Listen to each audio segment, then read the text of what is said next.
welcome to the Film Jerk Podcast. I'm your host, Edward Havens. Today I was going to be doing an episode on the very short-lived 1980s distribution company MCEG, but instead we're going to try something a little different today. My very first in-studio guest. Please welcome my brother-in-law, Michael Hourigan. Michael is a PhD student at the Washington State University. Yep. And he promises me that if I have him as a guest on my podcast, the listenership will double. Michael, challenge accepted. Okay, so why don't you tell people a little bit about yourself, sir? So I formerly worked as an attorney very briefly and decided that wasn't really working for me. And teaching appealed to me, particularly at the college level, and so that was why I went back for the PhD. And in terms of being here, I love movies, listen to the podcast. Obviously, your wife is my sister, so you and I have known each other for quite some time at this point. I mean, because I knew you before you met her, actually. So that is true. So we're going to talk about 80s movies, shockingly enough. So I threw this question to you a couple days ago to think about when you first got here, and so now here we are. Top 5 80s movies, any nationality, any year, any genre, go. Okay, so when you... That sucks. I'm kidding. Go ahead. Yeah, no. So when you threw it at me, I was uncertain how exactly to think about the question. I sort of figured, this will be really simple, right? Like top 5 movies of the 80s. You assume you kind of look at a list and it should be pretty easy to pull it. And I started to look at it and I thought to myself, if you said 10, it's probably really easy. But at 5, it becomes more of a question. And so I had to come up with some criteria to really think about, like, how did I want to approach this? And what I sort of settled on was favorites, right? The things that I come back to the most often. Right. That might not be what I would necessarily call the best films of the 80s, but the ones that resonate with me and that time and again are the ones that I want to watch when I think to myself, man, I need a movie right now that works for me.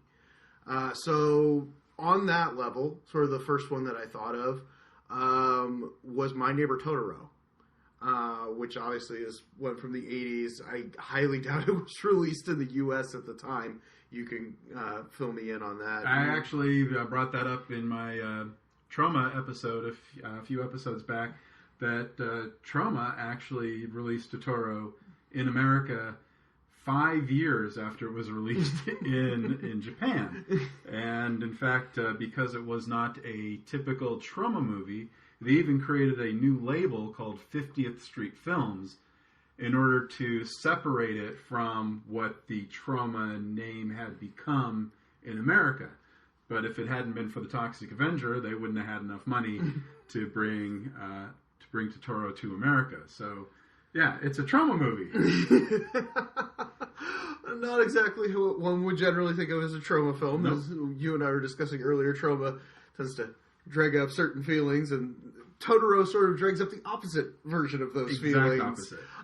Where I don't feel dirty about myself when I want to watch it. In fact, it's just so much of the joy of it, right? And the fact that it is this different form of storytelling to what we typically get in most Western films, where it has to be sort of antagonist driven, right? Like, there is drama, there is plot to the film, but it has that sweetness because there's never anybody who's actively out to be mean or angry, right? There aren't villains in that traditional sense. So it lacks this villains, the tension comes from just this fear of children, right? And because the movie takes that perspective, takes that child's perspective, that's okay to not have to have it because there's still enough there, right? But at the end of it, it still says it's okay to be afraid of things, but also there are things that are going to look out for us, that are going to protect us. And it's family, or in this case, it's magical beings, but like that sweetness and warmth just, I don't know, it always works for me. Like, it resonates with me, and it's why that's always been my favorite Miyazaki, right? It's not necessarily the most big, fun adventure one, right? Like, don't get me wrong, like, another 80s one of his, Castle in the Sky, right? I love Castle in the Sky, but when I'm thinking of the one I want to go back to, it's always Totoro. Yeah. It's just because that's just a warm bath of a film. Yeah, I love the movie. It's been way too long since I've seen it because there are just so many movies that I still need to catch up with. I mean, here it is, November of 2020. I love Scorsese. I still haven't seen The Irishman yet because I've got so many things going on that I don't really have 4 hours to sit down in one sitting, and I don't like breaking up a movie into little bit pieces. And I 100% get that, and that's why I actually had the blessing of I was in Seattle when that was out in actual theaters, and the discount theater there is owned by Landmark, right? And so Landmark, of course, has a deal with Netflix to show all their movies in their theaters. Is this the Metro? No, actually. So the one I ended up at was the Crest in Seattle, which is out in like the North Seattle suburbs. Mm-hmm. It's great. It's $3.50 for a showing, and they show all of those Netflix movies. So of course they had The Irishman, and I was like, you know, to your point, right? I didn't want to break it up at home, but it's often so hard to find that 3.5, 4 hour time block to really sit down and absorb it at home. I said, this is what I know I kind of need to really get this movie, and I'm so glad I did it because it's amazing. Yeah. It's so good. But I also know that if I had done that at home, it wouldn't have had the same effect on me because I would have felt that need to get up or walk around or do something. And so that hurts the film. It's not the film's fault. And I was lucky to be able to avoid that. But I get your point when it's, you want to be able to give those things those time. And so often it's difficult to do that. All right. Because when I posed the question to you, top 5, I started looking at the same thing. It's like trying to figure out what's my top 5. So what I did is I went to my flick chart, which I've had for years, but I don't really keep up with that much. So I was looking at my top 20, and I'm sitting there, and it's like there are so many movies missing from what I feel is a top 20 film for me in the 80s, but I look at this list, and I'm like, that's a perfectly good list, and the order is almost perfect for me.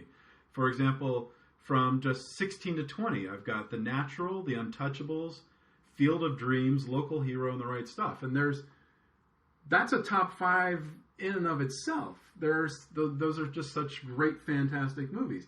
And so like these are movies that I like to go back to time and time again, or sometimes like with The Right Stuff, again, another extravagant, long, rich movie that it's been a long time since I've seen, but when it was out and when it was on video when I was younger and had time to absorb a 3+ hour movie multiple times, it was one of my absolute go-to movies. You can't convince me that that movie was not probably the best picture of 1983 then, and you're not going to be able to convince it of me now. I used to know every single Best Picture winner, and I can't think of the Best Picture winner for actually, it's Terms of Endearment. It just came to me. And there's no way you can convince me Terms of Endearment is a better movie than The Right Stuff. But I look at my list, and I think it's the top-rated movie I have for 83, just below, or actually it's just above Local Hero, which was also 83. You know, it's just like, but that's just the hard thing about these lists. And so I'm going to have you do one of your top 5, and then I'll list some of mine, and then we'll go back and forth. Absolutely. But yeah, so and then of course I don't expect it. Yeah. That's number 1, that's number 2. But what is your second of your top 5? Yeah, no. So these are, of course, in no order. Right. But going off of your point, right, of talking about kind of these longer films, I'm going to point one out that I love that I fully acknowledge is a shaggy mess of editing, and that's the Blues Brothers. Oh, I love the Blues Brothers. I adore the Blues Brothers. Actually, that's number 8 on my flick chart list of top movies of the 80s. I love the Blues Brothers. I adore the film because it is both a wonderful musical, right? It has like any one of the, you could pull any one of the numbers out and it'll immediately slay. It's just this absolute perfect thing.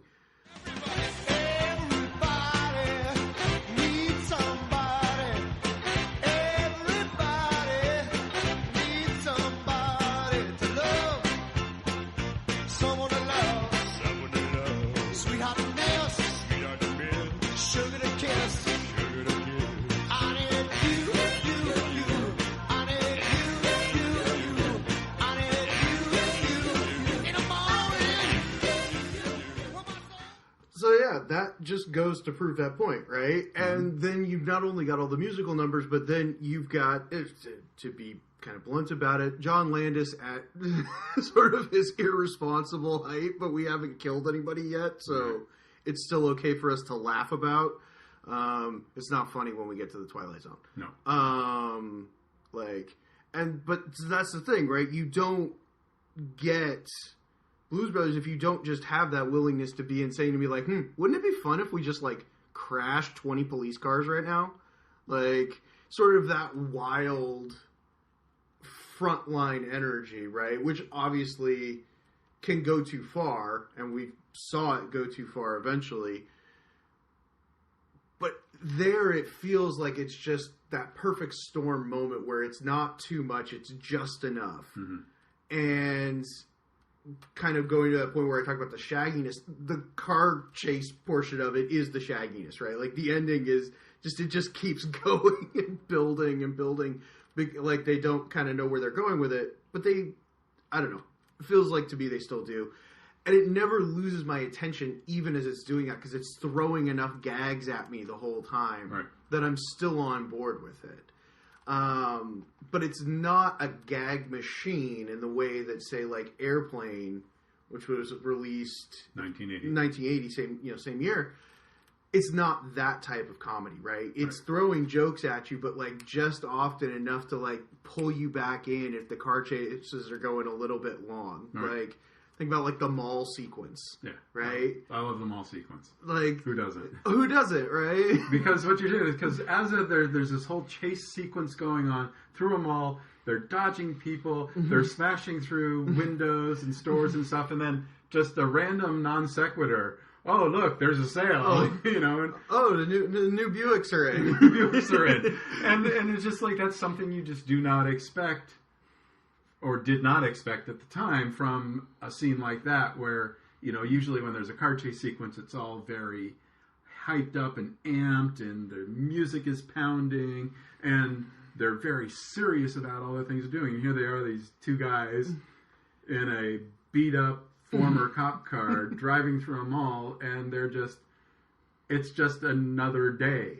to them. As I say, it's taking that energy of a Smokey and the Bandit, right? This kind of these exploitation kind of car flicks, but that had that humor edge to them, right? Because they had Bert, right? And Bert could bring that edge. And it's saying, look, what John and Dan are going to do, especially Dan, is not what Bert does. But we're going to take that same idea, that like these guys are going to be unflappable in the middle of this and just be willing to throw jokes at you because that keeps you on your toes as you're watching it, right? Like you can't just be like, oh great, another monotonous, like, you know, I can love a great car chase scene.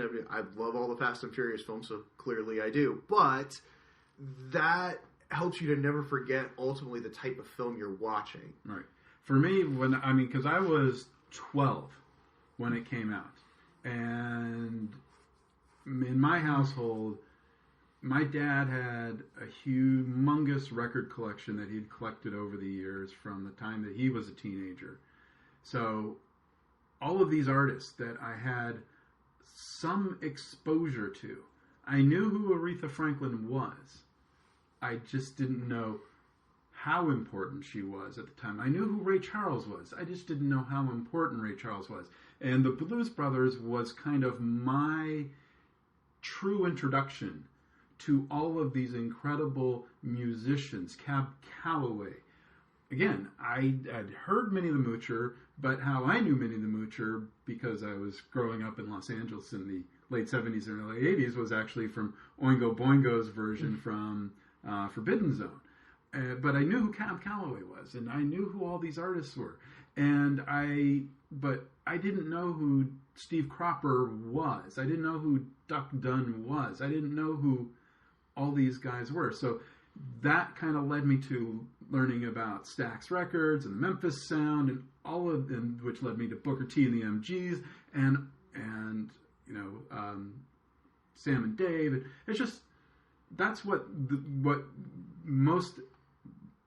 It's hard to articulate, but it's just like that's what it is to me. Is that it's all of that stuff, but it was the gateway of bringing this incredible music to my attention that I may not have discovered otherwise, especially being a 12-year-old wannabe punk in Southern California, listening to KROQ and having my friends in junior high with their tapes of those OC bands and and the stuff coming from Northern California like Op Ivy and the Angry Samoans. So that's where I was at the time, and then to hear all of this great blues music and just to have an extra avenue of music opened up to me that I might have been close to otherwise. And because I was such a huge fan of Saturday Night Live and that first moment when they come out as the Blues Brothers, they had done other skits that kind of led to there, but when they come out as the Blues Brothers that first time in 1978,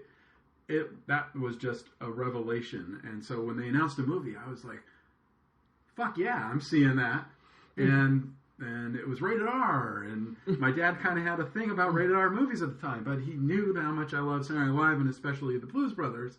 And I had the first Blues Brothers album, got it through one of those Columbia House penny sales. Oh yeah, no.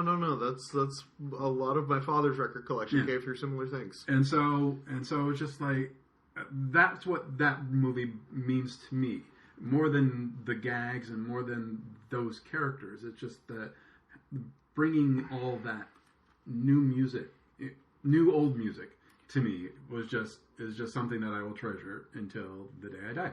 Well, and I think that is one of the powers of the film, right? Is that John and Dan cared and wanted to bring these artists forward and felt that this was an important part of, they were like, we love this music and we're doing this film to kind of celebrate this music. We know that we have that platform and we're going to use it for that.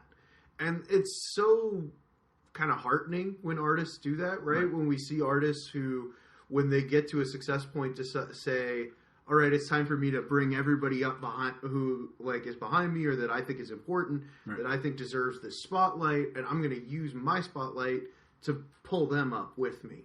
And because it's very easy to not do that, right? You can just kind of leave that aside, and you could have just done whatever John and Dan wanted to do, but they were like, no, if we're going to do this, we're going to do it right. We're going to do it right. And we're going to get the right people, and we're going to make the best version of this. Yeah. And that's why I say, you can love the crazy gags and the Landis stuff, but at the end of it, what the backbone of it is all those songs and all those performances, right? Hallelujah. Immediately with the James Brown, it's always and forever, because there's always a new 12-year-old who's putting on that movie, and good Lord, if that movie doesn't play perfectly to 12-year-old boys. That was a perfect time. That was a perfect time. Perfect movie at the perfect time, and I got to see it at the drive-in. Perfect place, perfect movie, perfect time. It was fantastic. All right, so for my 11 through 15, I've got Brazil, Raging Bull, The Road Warrior, Back to the Future, and Tron. Again, for most people, that is a top 5. I was going to say Brazil is one that just stood outside of the cut in terms of when I had to make this decision of favorite or best. I think Brazil is possibly the best film made in the 1980s, but I struggle to revisit it sometimes, not because I don't think it's brilliant, but because it's a hard movie in parts, right? And that's by design, and I will never judge a movie more harshly for that. But it does make it sometimes harder to revisit, if you know what I mean. Oh, I know what you mean. But for me, it's not just the movie itself, but it's the situation behind the movie. Because when Brazil came out, I was down here in Long Beach. I'd graduated high school. I was down here going to Long Beach City College, which is literally like 2 miles from where I'm sitting right now. And I was an avid newspaper reader, so I would constantly read Jack Matthews's articles about the Battle of Brazil, which he later kind of turned into a fantastic book that if you've never read, you should. But so the LA film critics name it the best film of the year, even though it hadn't played in theaters yet, which kind of forced Universal's hand. And I was already on board anyway, being a Python fan and loving Time Bandits and the Monty Python movies, and especially Gilliam's opening version of Meaning of Life, with the insurance people. Crimson, I forget the title. Yeah, I'm blanking. But yes, giant filing cabinets as pirate ships, right? Just genius. So what happened was like they finally released it on like Christmas Day. It was literally rushed into theaters, like 1 theater in New York, 2 theaters in Los Angeles, including the Beverly Center, where I was later a manager. And we used to do Christmas in Palm Springs with a friend of my stepmom's. And so I was in Palm Springs for Christmas morning for the presents, and then for Christmas dinner. And then I got into my VW Bug and drove all the way from Palm Springs to the Beverly Center, which is a good 90 miles or so, to make literally the last, like, 12:45 a.m. show, because all the other shows were sold out. So I literally, because this was one of the few theaters at the time that had an automated, computerized box office, because back then you still had mostly punch and fold, and you could only buy a ticket for the most current show. So a part of it, and then so I'm there waiting for hours in this literally abandoned, otherwise shopping center, because most of the stores are closed because it's Christmas. And the Beverly Center, the theater was on the top floor, the 8th floor of a 8-level shopping center and parking structure. So there's nothing else to do. There's no Starbucks. There was a Jerry's Deli that had an arcade next door to the theater. That was closed. So you literally just sat there doing nothing for hours. So this movie better be fucking fantastic. And it was. And then I went to see it again like 2 days. I saw it like 3 or 4 times in just that first week or two when it was just playing at the Beverly Center. I forget what, there was like 1 theater in Orange County and then 1 theater in New York. But it's just like, and so as soon as it came out on Criterion, Laserdisc, I bought a Laserdisc player so that I could own Brazil on Laserdisc.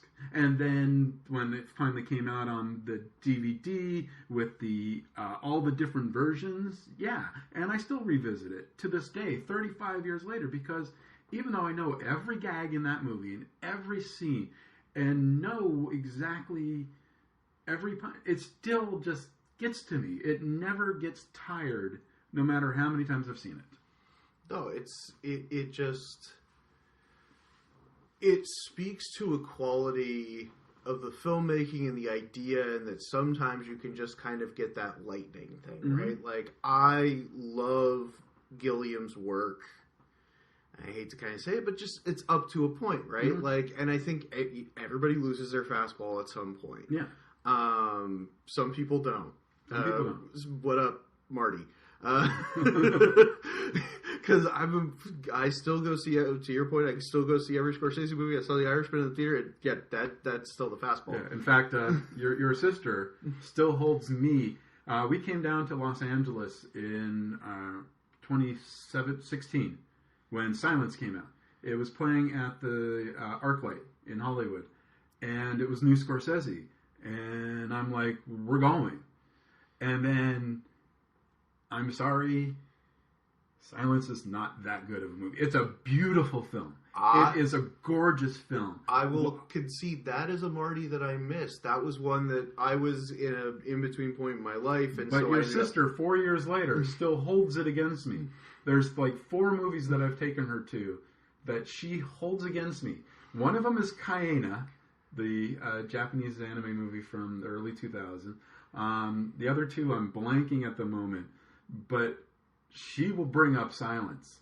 every time there is a movie that I want to see that she doesn't want to see, that she doesn't have feeling for, she'll be like, silence. And that's all I have to say. And then there is actual silence because I have no response to that.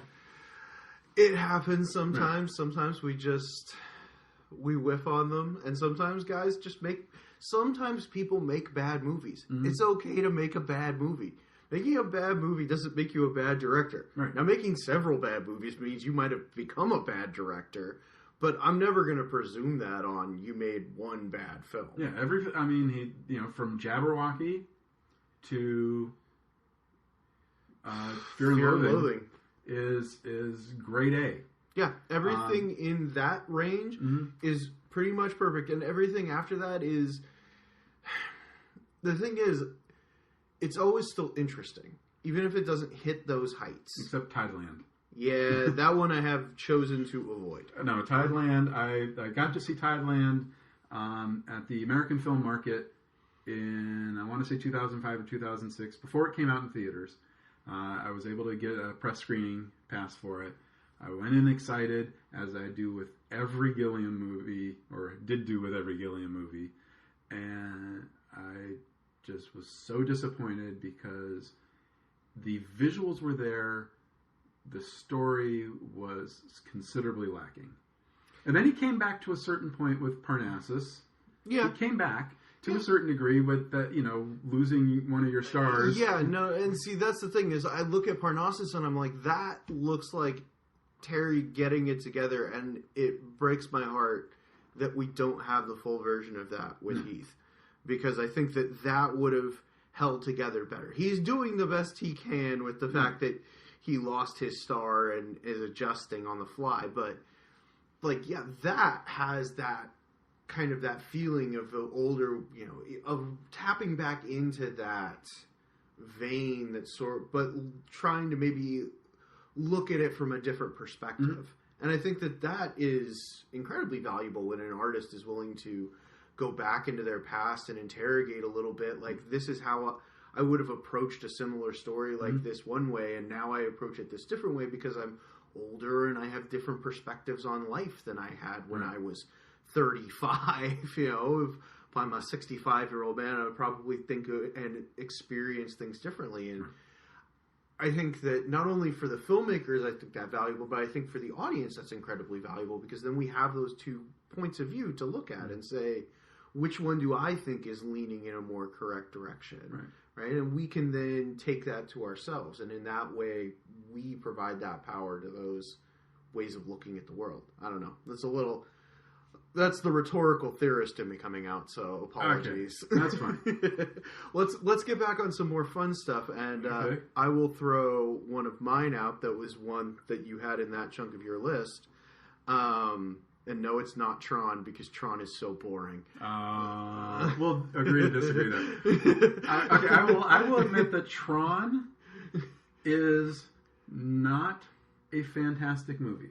It is very pretty. It is, but again, a lot of it goes back to where I was. No, and I listened to your episode about 1982, and I can absolutely see how, because of what that meant to you as a teenager going to the movies in 1982 and how much stability that gave you, I see the value in that. Even if because then I don't come to Tron with that, right? Mm-hmm. I came to Tron and saw a 70 millimeter print at the Cinerama in Seattle. Mm-hmm. Beautiful print. Beautiful theater. Beautiful theater. I love it. I adore that theater. I love that. I love the Cinerama so much, because the only time that I've ever been to Seattle was in 2014. We were there for a friend's birthday. The friend lives in San Francisco, but they wanted to be in Seattle, so we flew to Seattle. But you weren't in Seattle at the time. Nope. And I specifically went to see The Hobbit at the Cinerama because they had just installed a laser projector at the time. Mm-hmm. And being a theater manager and knowing that laser was going to be the future of the industry I was working in at the time, I wanted to experience that. And I was able to actually get the manager of the theater to give me a tour of the booth and to actually see the laser projector. And it was fantastic. I'm not a big fan of the Lord of the Rings movies. I'm not a big fan of the Hobbit movies. I watched them all out of a kind of, well, I saw this one, and I saw this one, and I saw this one, so I might as well see that one, and then I saw that one. So, it was a sense of obligation, which I did not share with Harry Potter, because I really didn't like Harry Potter, where I gave up after whichever one, the Sparkly Vampire and Doctor Who were in. That is the fourth one, Goblet of Fire. Yeah, I gave up after that. I'm done. But with The Hobbit, I felt because our friends are big fans of the series, I felt a certain obligation to see it.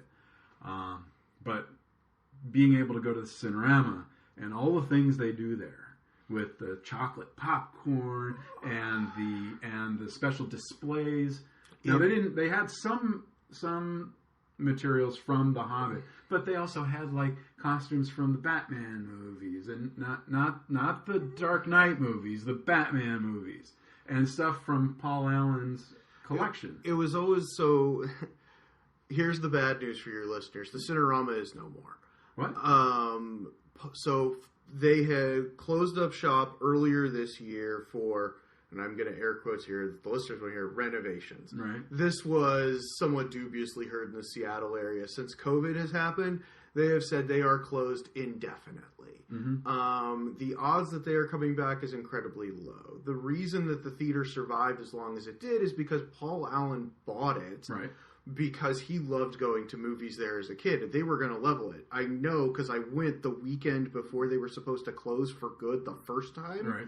And saw Lawrence in 70 there because they were like, we're going under, we're showing, right. We're breaking the rig out, and we're doing this. And I was like, I'm stopping on my way through because you always take that opportunity when it presents itself. Allen was able to save it, but obviously with his passing last year.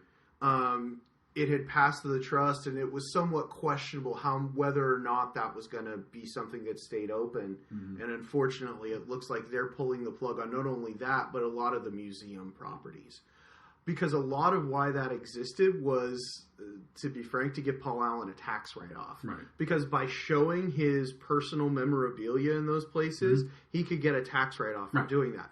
And it was great, right, to your point, as a person who would go to those movies, because then I would, they would have costumes from Planet of the Apes or from Wrath of Khan. Right. Like, I saw them show Wrath of Khan in 70mm, and the only 70mm print that exists. By the way, if you're listening and someone says they're showing that, don't go see it. It's red. I'm not kidding. It's literally tinted red because of the vault that it ended up stored in. It's got, like, sand crystals on it. Which is terrible. I think they actually have pulled that print from circulation because of that. Mm-hmm. But man, that was a fun screening otherwise, right? Like a Cinerama full of crazy Trekkies, like losing their minds for this movie, and they had costumes out there. And so, yeah, that was my absolute favorite in theater in Seattle, and there's a small part of me that hopes that closed indefinitely actually does mean they're going to try to reopen whenever the day comes that studios actually start giving real product back to theaters, mm-hmm. and that they think they can be open in Seattle. But I'm not really holding my breath, which is kind of sad. I mean, I haven't been paying attention much to other locations because, I'm still waiting for my theater in Los Angeles to open. Are any theaters in Seattle open? Are any indoor theaters in Seattle City open? No, not presently. But as I said, they were closed already for renovation. For renovations, air quotes on that, and that the quotes from the people around the app that it wasn't just Cinerama, right? That it was this whole sort of wing of Vulcan, right? The company mm-hmm. that handled that stuff. That they just closed that wing of the company up. Okay. Which is usually a universal sign that they're just going to jettison all those properties. Now, we'll see what happens with that, but... Well, hopefully another angel investor comes along. I was going to say, hopefully another Seattle billionaire really loves the memories they have of going to see films there when they were a kid. But, again, I'll say... movie I actually wanted to get to was Back to the Future. Back to the Future. And how that is one that I still will always put on because we talk about, like, what is it that makes these movies resonate? And in that case, I think it's just the fact that is one of the most perfectly fine-tuned pieces of screenwriting ever.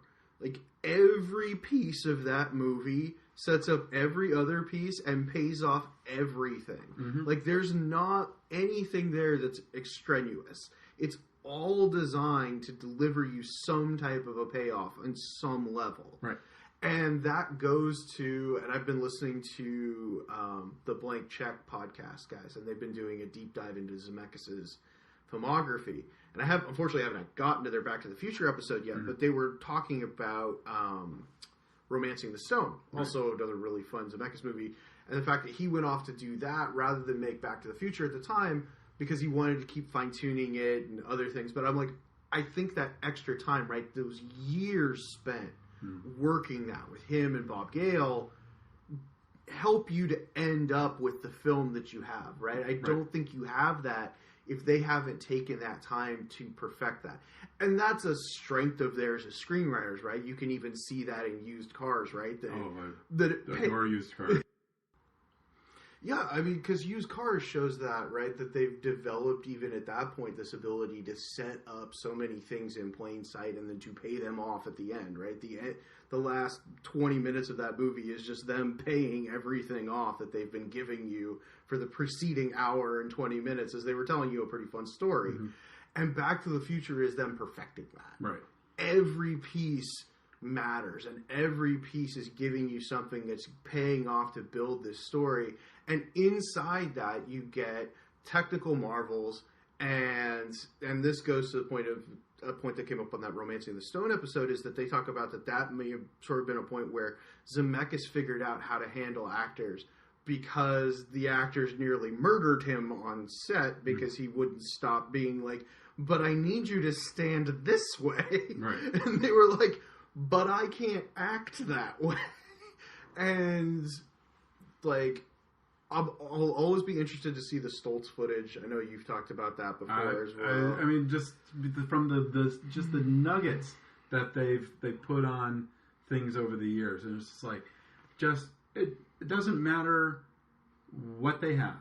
You don't have to put it into any kind of cohesive storyline because there probably isn't, because of the way that filming is done, where you shoot in segments and you don't go linearly from start of the script to the end of the script. It doesn't matter. Just treat it like a bunch of deleted scenes where it's just one scene after the other. Just let us see what Stoltz was doing and let us judge for ourselves. Because no matter how good Stoltz may or may not be, Fox was perfect for that role. And I can see why they wanted him in the first place. And then when a situation came up where the not replacement, but the person that they signed, because they couldn't get Fox, when Stoltz dropped out, going back to Fox and going to Gary Goldberg and working something out so that he could do both Family Ties and the movie at the same time, you know, who knows what that did to him on a physical level. But, and, you know, maybe they could have written more episodes without Alex, or very little Alex P. Keaton, to give him more time for the movie. But there is... Fox as that character is absolutely the right call. I don't care. I want to see what Stoltz was bringing to it, because Eric Stoltz, still to this day to me, is one of the best actors of his generation who never quite got his due. He seemed just much more comfortable settling into that independent route, right? He, like, I think the movie star thing was there for him if he wanted it. And I don't know if he did. And I think that's okay, right? Like, sometimes I think we have this perception of actors and how their careers are supposed to go, right? That you get those couple smaller parts and you build those into a big role and a starring role in a big picture. And I don't know that some people are always wired for that as, like, the choice that they want to make. Right. And sometimes it's not even necessarily like a Daniel Day-Lewis, I'm so deeply embedded in my craft kind of thing.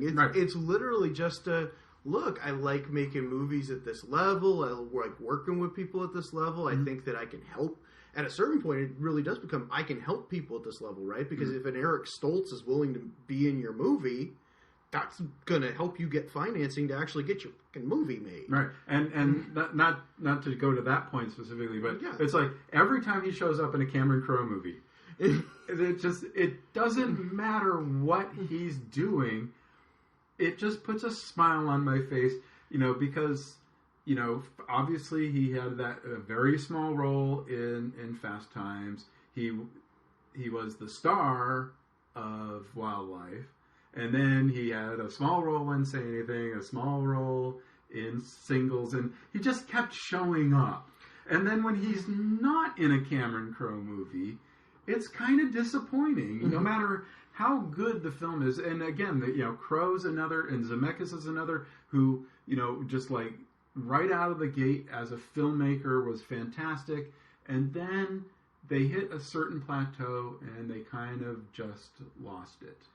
And I think that Zemeckis is maybe a little more interesting than Crowe in the sense that I think Crowe kind of lost it, but he's settled into something that he's comfortable doing, right? I mean, there's no Crowe movie that I hate. I mean, even Aloha, I can admit it is his least movie.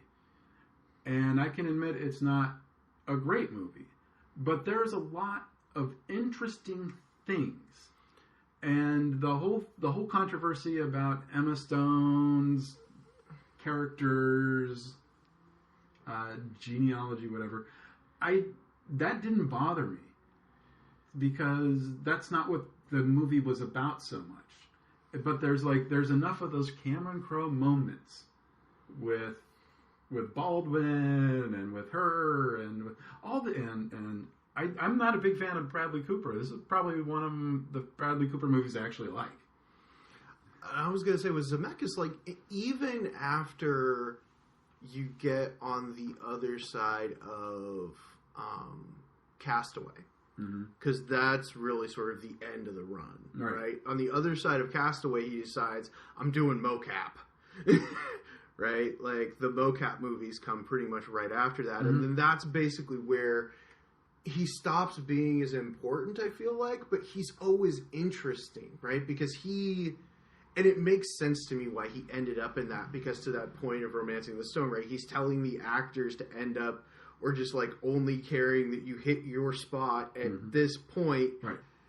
And you have to hit that spot, and if you don't hit that spot, the shot's wrong. And he's always been hung up on that technical end. And so I think that he moved in that direction, that mocap direction, because that was what he was always going to be fascinated by. And I think that's still, you can even see that in something like Welcome to Marwen, right? Like, which I never saw. I haven't seen it either, but I can even just look at the trailers and be like, this is a dude who is interested in pushing boundaries and doing things, but like is also still a deeply sort of idiosyncratic, he is himself, right? He still writes his own stuff in a lot of ways. I mean, to be completely honest, I couldn't even tell you the last Zemeckis movie I've seen in theaters, on video. I honestly, I'm sitting here racking my brain. I can literally tell you that it was Castaway for me. Yeah, I haven't seen Castaway. I haven't seen What Lies Beneath. You should see that. But there was a certain point, and it's Forrest Gump. I hated Forrest Gump so much that it just turned me off of him forever. And I know he made a movie after that I saw. Was it Contact? Did he make Contact? He made Contact. Okay, Contact was a good movie. Contact is the follow-up to Forrest Gump, and Contact is a great film. Yeah, but it's just like, but even after that, I just like nothing he made after Contact kind of interested me. And Forrest Gump, still to this day, holds such a deep hatred in my soul. There are so many things that are wrong with that movie on so many levels. There are entire sequences that you can pull out of that movie, and the only thing you'd lose is running time. I'm not going to disagree with you. It's been many years since I revisited Forrest Gump, and that's a very intentional choice on my part, right? Like, I revisit a lot of Zemeckis movies.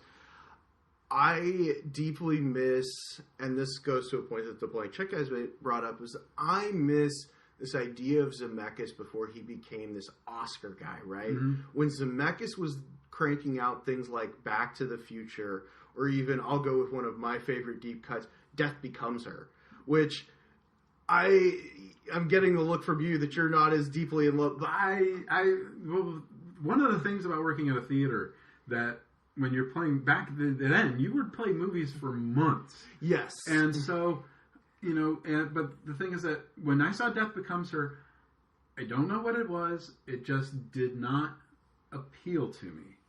And so, but the thing is that because I'm working at a theater, I have the opportunity to go into a theater for 15, 30 minutes at a time if I'm on a break, and I can, dissect what it is. The first time I saw Unforgiven, I was so bored by it that I actually sat in the back of it. The theater was empty.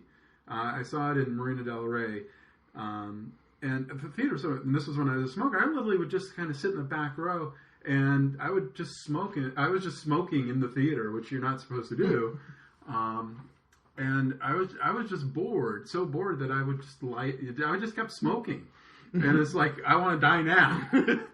and years later I revisited Unforgiven, but my theater didn't play Unforgiven because at the Beverly Center, where I was at the time, we had a theater across the street, which was a general cinema called the Beverly Connection.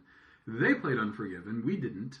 So I only saw Unforgiven the one time. I never had a chance to kind of go in and dissect it. But then there would be times where I'd have a movie like Bob Roberts, where I loved Bob Roberts the first time I saw it, and I'd be able to time, knowing the movie. I saw parts of it so many times. I knew exactly when certain bits would be coming on, and I'd kind of sneak over to that theater, pop my head in for 5 minutes, and wait for that gag that just interested me, or the song bit, because those songs for Bob Roberts, I know it's a 1992 movie, but that's one of the things that was great about working in movie theaters, that you could really dissect scenes, and so if you were playing a Back to the Future, you were playing even a Star Trek 4, which I'm not a big fan of, but there were scenes in the movie that I genuinely enjoyed, and then I'd okay, I know when that scene's coming up, and pop my head in there and watch it. I know that's going way off track, but with Zemeckis, it's just, a couple of years ago, I was taking a movie back to the library that we had, checked out, and they were having a big, how libraries from time to time have a big sale, they're just getting rid of merchandise, and so I was looking at the DVDs, and I was just and then I saw I Want to Hold Your Hand. Now, this was the older Universal release, not the newer Criterion release. Or maybe they were getting rid of it because the Criterion was coming out. But come on, I Want to Hold Your Hand for a quarter? Yeah, no. I mean, as one of those, difficult things to get your hands on. Yeah. And it, again, goes to that point of Zemeckis comes out of the gate and he has this perfectly formed idea of how to be a visual filmmaker, how to tell stories, how to do comedy. Yeah. And then just at a certain point, he abandons that in this sort of misguided view of Oscar cinema or respectable cinema, and it's trying to push a boundary, or then when he doesn't get that. Oh, that's it. The last Zemeckis movie I saw was Polar Express, and damn, that movie was no matter how much of a technical marvel it may have been, it just was not good. And that's the thing, right? I think that he gets that Forrest Gump high, and he tries to do these number of films that are supposed to be these serious sort of award contender films. He cranks them out one right after another. In Contact, What Lies Beneath, and especially Castaway, right? Castaway is the big shot at it, and he gets rebuffed by the Academy repeatedly by that, and so he says, to hell with this, and then just commits to this technical filmmaking. And meanwhile... wait, hold on. See, this is the thing, is that now we're talking about it, it's no, Beowulf. I actually saw Beowulf, and again... That predates Polar Express. That's actually... No, because I saw Polar Express when Cassie and I were living in New York, and then I saw Beowulf at what's now the Rave 18, but when then was still the Cinema Deluxe, National Amusements, in 2007, because that was a special NATO screening for NATO members, and but that's how much I've dismissed Zemeckis in my mind as a filmmaker after Forrest Gump, is that I can't even remember the movies I've seen of his until we're talking about it. No, and see, then that becomes the problem, and it becomes so frustrating as a fan because I still go back, getting this kind of back on track to Back to the Future. Mm-hmm. I go back to Back to the Future, and I'm like, here is this guy who just gets it. Mm-hmm. And even with the sequels, if I don't think they are as perfect of films, I don't think they're often as bad as people give them a lot of guff for, right? Mm-hmm. I think the second one suffers because it front loads a lot of the stuff that people like the least, right? Mm-hmm. It's trying to do this sort of Empire style thing with its sequel, and it front loads all that darkness, right? Because you've got all the future stuff that's not great, and then you get the alternate 1985 stuff that's the really dark part. And what bums me out about that is that I love the last hour of that movie because it gets back to that perfect Rube Goldberg machine design thing that Zemeckis and Gale excel at when they have to double back in time to 1955. Right? That final sequence of the film is so good, it actually makes me, in retrospect, like not hate them as much for the stuff that comes earlier. And then in the film. And then three is just a fun time of a film. Yeah, it's just a good time of like, okay, we've built this giant puzzle. How the hell are we going to solve it? We're going to spend a whole movie untangling this knot we've built by putting ourselves in this situation, and that feels very them, right? It's a very writing exercise thing of like, okay, your characters are stuck in X. How do you get them out of that? Right. And they can just sit there and build that out and build that out and build an entire film around that ability of trying to solve what is that core problem. Right. It's the Back to the Future trilogy is like the inverse of the Star Wars original trilogy, where the first one is great. The second one, of course, Empire is the best of the Star Wars movies, and Back to the Future is the least. And then the third one is almost as good as the first one, but of course, inverse to the second one, it's either, but it's not clear, Jedi, good movie, not nearly as good as the other two. Back to the Future 3, very good movie. A lot better than 2, not quite as good as 1. And I think that it suffered, and I think it really does suffer from this idea that I think they really did want to take it in a different direction, and I don't know that the audience wanted to go there with them. And I forgive them for that in hindsight, but I also remember seeing it as a kid, because that released by the time that I was old enough, I was going to movies. Right. And yeah, alternate 1985 scared the crap out of me. Yeah. Like, I didn't like that. Like, why was George dead? But now, in hindsight, I get what they're going for as filmmakers. But I also understand why the audience got turned off by that. Because Back to the Future is not that in any way, right? It is this bright, shiny, gleaming love letter to the 50s. And also is this perfect adventure, like, dopamine machine because it's paying things off for you constantly. Back to the Future is a chocolate sundae. Back to the Future 2 is like the darkest espresso with absolutely no sugar or anything else. It's just the most bitter, darkest drink. And then you get Back to 3, which is maybe the same sundae, but maybe they didn't put enough chocolate syrup on it. Yeah, but it's just like it's such a tonal shift, and yeah, it might have been necessary to get from A to B to C, but maybe it was a little too dark. It feels more like the guys who made used cars showed up to make Back to the Future 2 because they've got a real dark view on people, and it's weird because their stuff goes back and forth on that, right? Like, I Want to Hold Your Hand, very sweet. Used cars, very not like sweet in its own way, but very cynical about the world. Back to the Future, very positive, upbeat. Back to the Future, a bit more cynical. Back to the Future 3, much more upbeat. Death Becomes Her, again, very cynical as a film. Right. And then we just get into the weird Oscar baity stuff that's not really of that chunk. And that's the filmmaker I miss. Mm-hmm. And that's the filmmaker that I love seeing when I go back and I watch Back to the Future. Okay. And know that that's there for me as something that will always put me in the right mood, right? That it delivers at just the right set pieces. I'll even forgive it its casual racism for allowing a white boy to invent rock and roll. Yeah. All right, so my number 6 through 10 list, according to Flick Charts, Raiders of the Lost Ark. Strangely and sadly, at this time, the only foreign movie on my list, Wings of Desire, number 7. Yeah. Again, Blues Brothers at 8. Say Anything at number 9. And a Marty movie, but not the highest rated Marty movie, The Last Temptation of Christ. I'm not going to fight you on that. I'm also definitely not going to fight you on Wings of Desire, which I think is genius.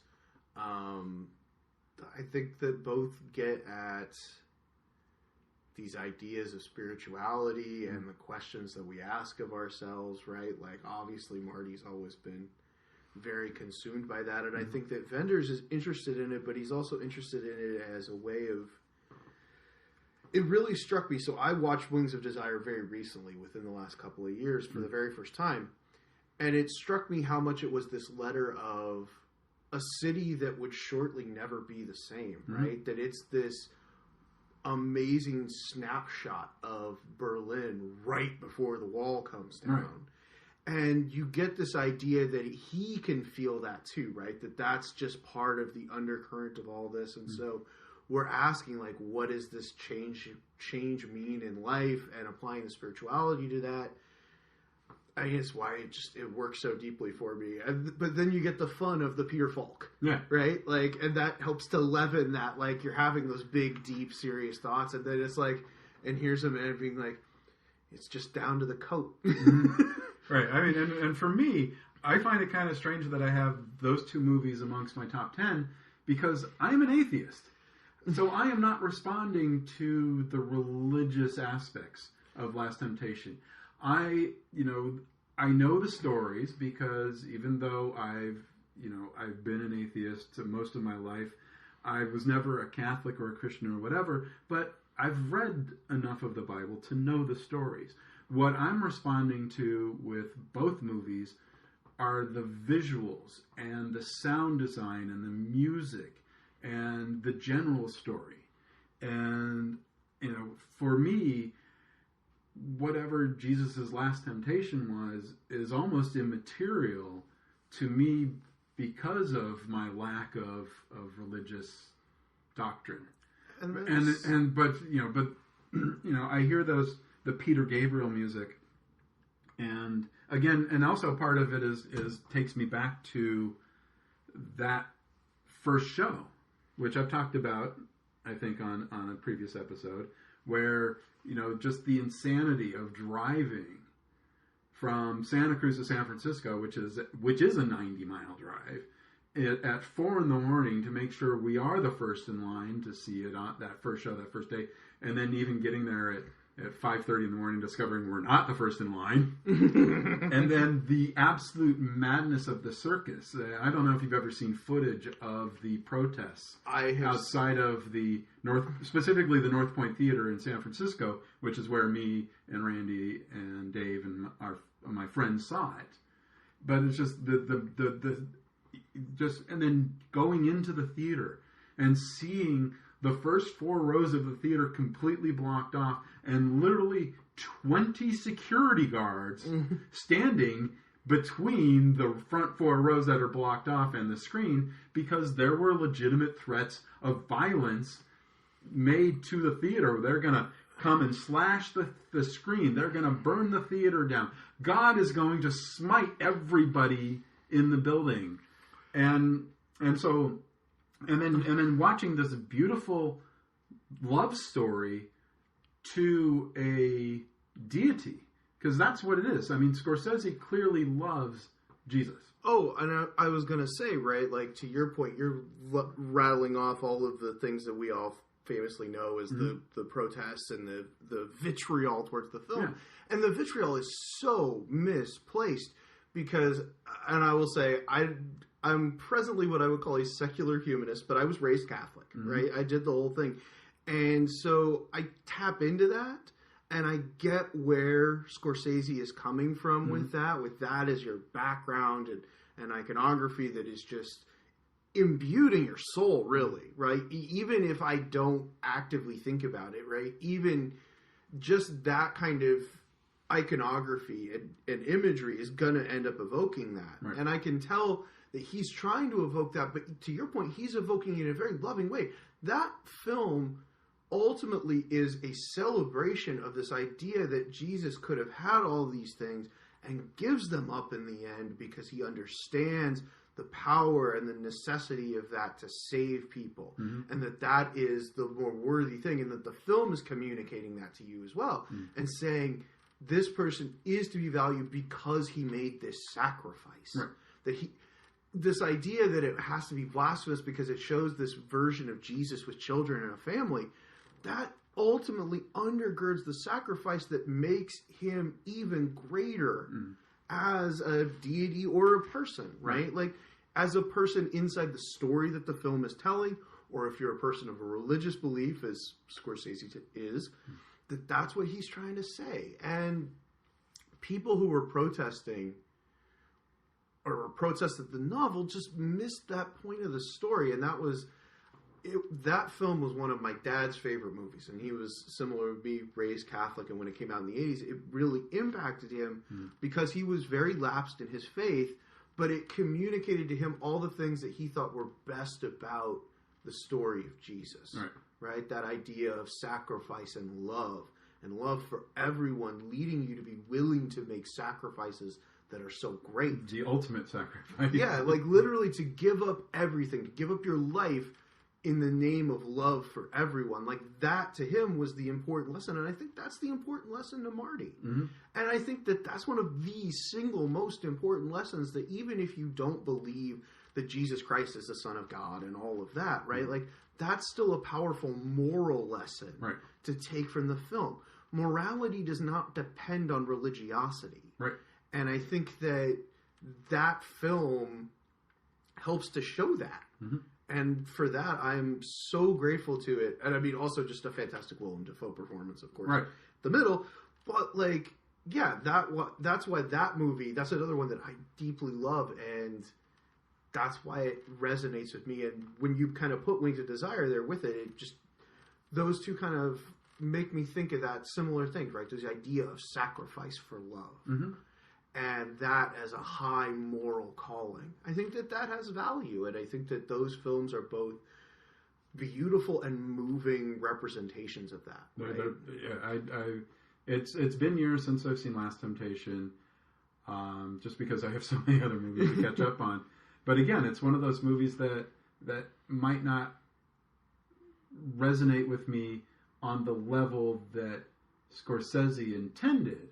But it still resonates me because there are universal truths within that story that are not dependent upon a specific religious viewpoint. No. And that's why it will still be, no matter how long I'm still around, it will still be one of my favorite Scorseses. There's, you know, and not because of what Scorsese intended, but because of those universal aspects. I think that is what you get when you have a great filmmaker working with something that really matters to them. And then the funny part is I actually tried to read the Kazantzakis book after I saw the movie. And I couldn't get through it. It's like how some people feel about David Foster Wallace. That's what Kazantzakis was to me as like a 22-year-old in 1989 or 21, 22-year-old whenever I read the book after the movie. It's just like, it was just this unpenetrable wall, because maybe it was because it was translated from Greek and maybe the wording was different, but I don't know. But again, because I am not a religious person, I've never been a religious person, whatever Scorsese was able to pull out of the book that appealed to him, I couldn't, it was a wall. And there's a bunch of books that are very famous books that, again, there's just a wall that I hit that I can't penetrate. Some things are like that. I ran into a similar situation with the original book of Trainspotting, the Irvine Welsh. Right. Because it's got, have you ever read it? No. So it is written in a style that I would best describe as a Cormac McCarthy style of writing, which is to say that it is done in appropriate vernacular. And if you've ever tried to read a thick-ass Scottish accent, let me tell you, it's not a pleasant experience. Basically, you have to figure it all out phonetically in your head as you do it. Right. So that was basically why I walled into that book, because I'm like, this is great, and I'm getting a lot from it, but I think I'm just going to go with Danny Boyle's version because I can put on subtitles and understand what they're saying. Right. I'm struggling with you writing this out. Yeah, I mean, I remember, I loved Trainspotting the movie when it came out. And when Criterion released it on Laserdisc, like a year later, it actually came with a 2-page, like, translation so that, so you could understand not only what they were saying, but what it meant. Because for whatever reason, Miramax and Criterion felt that maybe the movie was too Scottish for the audiences to understand, even though the movie had already come out and already been a hit. I was going to say, so they gave you the Dune vocabulary sheet? They gave you the Dune vocabulary sheet. Exactly. But not with the VHS, but only with the Criterion Laserdisc. Yeah, not to the general audience, but to the very hyper-specific audience. Very hyper-specific. Unlike the Dune vocabulary sheet where we just gave that to every ticket buyer, which, are we going to be doing that again next year? I don't care. I do. I deeply care. And again, Dune is another one of those books that, I could not penetrate it. I didn't care about any of the characters. I didn't care about any of the situations. It was all, and I understand that a lot of it is allegory and metaphor. I just did not care. And then I saw Lynch's version in '84.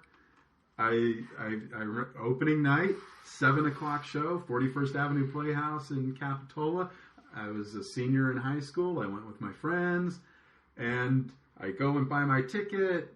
I don't know, $5 or $6 at the time, and I've got to do some fucking homework before the movie. I got 15 minutes to read all of this shit before the lights go down and the curtain opens, and even during the movie. Now back then, remember, we didn't have cell phones and with flashlights, so I'd be like churning around to use the light reflected from the screen to look something up during the movie, because again, I'm just like, what the fuck is going on here?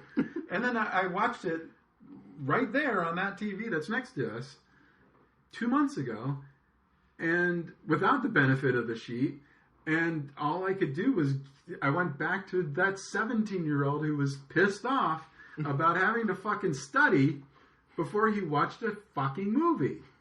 So I'll say, the David Lynch Dune movie is, like, fundamentally broken because Dune is too big to be trying to fit into what they're doing, which is why I appreciate what Villeneuve is doing with it, and that they're splitting it. I will also recommend, if you've struggled and bounced off of it, I had had similar experiences with it. Full cast audio drama versions of it are far easier to get into, because then you have people as actual characters with performances, and it helps you to delineate. Yeah. Now, I'll admit that the narration is a lot, and there's a lot of... It's very dense. It's very dense, but it gets to a really interesting place. And that's why, like...